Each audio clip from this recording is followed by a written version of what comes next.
अस्सलाम वालेकुम एवरीवन। आज इस वीडियो के अंदर देखें फ़लस्तीन में जब हम 27वीं रात रमज़ान की इबादत कर रहे थे बड़े पुरअमन तरीके से अपने मुल्क पाकिस्तान में, 27वीं रात को उन्होंने जो है फ़लस्तीन के अंदर बैतुल मुक़द्दस के ऊपर हमला किया और बेशुमार लोगों को शहीद किया, जिसमें बच्चे औरतें भी थी। देखिए, ये जुल्म और ज़्यादती सुलम ये हमेशा से ही मुसलमानों का साथ रहा।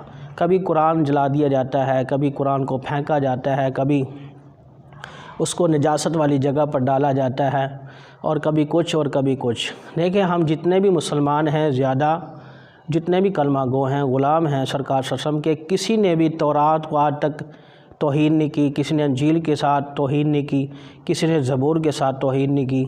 हम कभी भी हमने कभी किसी दरबार को आग नहीं लगाई, कभी हमने दरबारों को तोड़ा नहीं, कभी इबादत गाहों को तोड़ा नहीं। लेकिन ये लोग जो है जब भी तकलीफ़ देते हैं मुसलमानों को, अल्लाह के घरों को आग लगाना, मुसलमानों के साथ ज़्यादती करना है और उनको मारना, तशद्दुद करना, गोलियां चलाना और बमबारी करना, ये हमेशा से मुसलमानों के साथ ऐसा हो रहा है। वजह क्या है? इत्तेहाद नहीं है।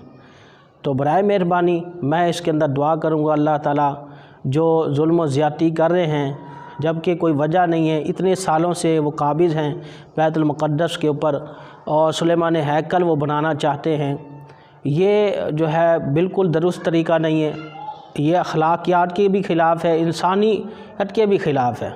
और हमारा ईमान ये गवाह, जब हम किसी को तकलीफ़ नहीं दे रहे तो दूसरे लोग हमें मुसलमानों को तकलीफ़ क्यों देते हैं?